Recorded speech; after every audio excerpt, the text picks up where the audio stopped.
Chapter 37 of The Hand of Fu Manchu. This recording is in the public domain. The Hand of Fu Manchu by Sax Rohmer. Chapter 37. 3 Nights Later. "Listen!" cried Sir Lionel Barton. He stood upon the black rug before the massive carven mantelpiece, a huge man in an appropriately huge setting. I checked the words on my lips and listened intently. Within Graywater Park all was still, for the hour was late. Outside the rain was descending in a deluge, its continuous roar drowning any other sound that might have been discernible. Then, above it, I detected a noise that at first I found difficult to define. "The howling of the leopards," I suggested. Sir Lionel shook his tawny head with impatience. Then, the sound growing louder, suddenly I knew it for what it was.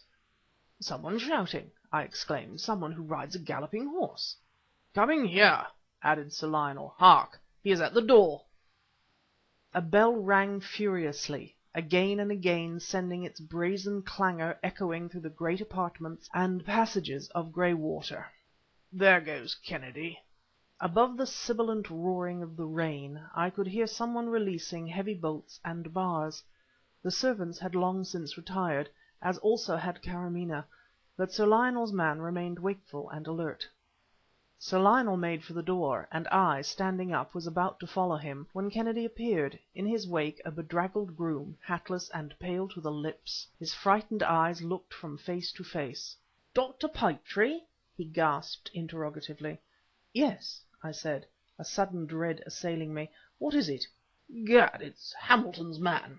cried Barton. "Mr. Nayland Smith, sir," continued the groom brokenly, and all my fears were realized. "He's been attacked, sir, on the road from the station, and Dr. Hamilton, to whose house he was carried—" "Kennedy!" shouted Sir Lionel, "get the Rolls Royce out! Put your horse up here, man, and come with us!" He turned abruptly, as the groom, grasping at the wall, fell heavily to the floor. "Good God!" I cried, "what's the matter with him?" I bent over the prostrate man, making a rapid examination. "His head! A nasty blow! Give me a hand, Sir Lionel, we must get him on to a couch." The unconscious man was laid upon a Chesterfield, and, ably assisted by the explorer, who was used to coping with such hurts as this, I attended to him as best I could. One of the men servants had been aroused, and, just as he appeared in the doorway, I had the satisfaction of seeing Dr. Hamilton's groom open his eyes and look about him dazedly. "Quick," I said, "tell me, what hurt you?" The man raised his hand to his head and groaned feebly. "Something came whizzing, sir," he answered. "There was no report, and I saw nothing. I don't know what it can have been." "Where did this attack take place?" "Between here and the village, sir, just by the coppice at the crossroads at the top of Raddon Hill." "You had better remain here for the present," I said, and gave a few words of instruction to the man whom we had aroused. "This way!" cried Barton, who had rushed out of the room, his huge frame reappearing in the doorway. "The car is ready." My mind filled with dreadful apprehensions, I passed out onto the carriage sweep. Sir Lionel was already at the wheel. "Jump in, Kennedy," he said, when I had taken the seat beside him, and the man sprang into the car. Away we shot, up the narrow lane, lurched hard on the bend, and were off at ever-growing speed toward the hills, where a long climb awaited the car. The headlight picked out the straight road before us, and Barton increased the pace, regardless of regulations, until the growing slope made itself felt, and the speed grew gradually less. Above the throbbing of the motor I could hear now the rain in the overhanging trees. I peered through the darkness up the road, wondering if we were near to the spot where the mysterious attack had been made upon Dr. Hamilton's groom. I decided that we were just passing the place, and, to confirm my opinion, at that moment Sir Lionel swung the car around suddenly and plunged headlong into the black mouth of a narrow lane. Hitherto the roads had been fair, but now the jolting and swaying became very pronounced. "Beastly road!" shouted Barton. "And stiff gradient." I nodded. That part of the way which was visible in front had the appearance of a muddy cataract, through which we must force a path. Then, as abruptly as it had commenced, the rain ceased, and almost at the same moment came an angry cry from behind. The canvas hood made it impossible to see clearly in the car, but turning quickly I perceived Kennedy, with his cap off, rubbing his close-cropped skull. He was cursing volubly. "What is it, Kennedy?" "Somebody sniping," cried the man. "Lucky for me I had my cap on." "Eh? Sniping?" said Barton, glancing over his shoulder. "What do you mean? A stone, was it?" "No, sir," answered Kennedy. "I don't know what it was, but it wasn't a stone." "Hurt much?" I asked. "No, sir, nothing at all." But there was a note of fear in the man's voice, fear of the unknown. Something struck the hood with a dull, drum-like thud. "There's another, sir!" cried Kennedy. "There's someone following us!" "Can you see anyone?" came the reply. "I thought I saw something then, about 20 yards behind. It's so dark." "Try a shot," I said, passing my Browning to Kennedy. The next moment the crack of the little weapon sounded sharply, and I thought I detected a vague, answering cry. "See anything?" came from Barton. Neither Kennedy nor I made reply, for we were both looking back down the hill. Momentarily the moon had peeped from the cloud banks, and where, 300 yards behind, the bordering trees were few, a patch of dim light spread across the muddy road and melted away as a new blackness gathered. But in the brief space three figures had shown, only for an instant, but long enough for us to see that they were those of three gaunt men, seemingly clad in scanty garments. What weapons they employed I could not conjecture. But we were pursued by three of Dr. Fu Manchu's dacoits. Barton growled something savagely and ran the car to the left of the road as the gates of Dr. Hamilton's house came in sight. A servant was there ready to throw them open, and Sir Lionel swung around on to the drive, and drove ahead up the elm avenue to where the light streamed through the open door on to the wet gravel.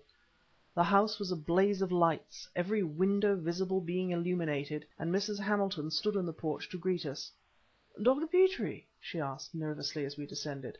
"I am he," I said. "How is Mr. Smith?" "Still insensible," was the reply. Passing a knot of servants who stood at the foot of the stairs like a little flock of frightened sheep, we made our way into the room where my poor friend lay. Dr. Hamilton, a grey-haired man of military bearing, greeted Sir Lionel, and the latter made me known to my fellow practitioner, who grasped my hand and then went straight to the bedside, tilting the lampshade to throw the light directly upon the patient. Nayland Smith lay with his arms outside the coverlet and his fists tightly clenched.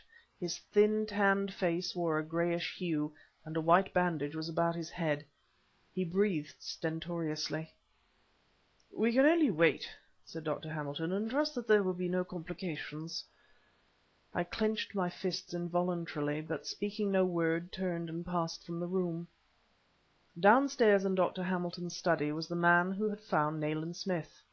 "We don't know when it was done, sir," he said, answering my first question. "Staples and me stumbled on him in the dusk, just by the big beech, a good quarter-mile from the village.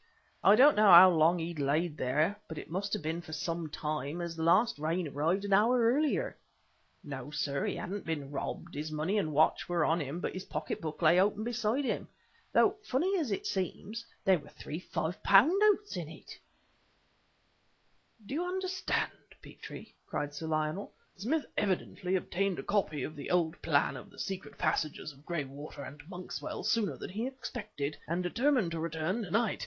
They left him for dead, having robbed him of the plans." "But the attack on Dr. Hamilton's man?" "Fu Manchu clearly tried to prevent communication with us to-night. He is playing for time. Depend on it, Petrie, the hour of his departure draws near, and he is afraid of being trapped at the last moment." He began taking huge strides up and down the room, forcibly reminding me of a caged lion. "To think," I said bitterly, "that all our efforts have failed to discover the secret." "The secret of my own property!" roared Barton, "and one known to that damned, cunning Chinese devil!" "And in all probability now known also to Smith." "And he cannot speak." "Who cannot speak?" demanded a hoarse voice. I turned in a flash, unable to credit my senses, and there, holding weakly to the doorpost, stood Nayland Smith. "Smith!" I cried reproachfully, "you should not have left your room." He sank into an armchair, assisted by Dr. Hamilton. "My skull is fortunately thick," he replied, a ghostly smile playing around the corners of his mouth, "and it was a physical impossibility for me to remain inert, considering that Dr. Fu Manchu proposes to leave England to-night." Chapter 37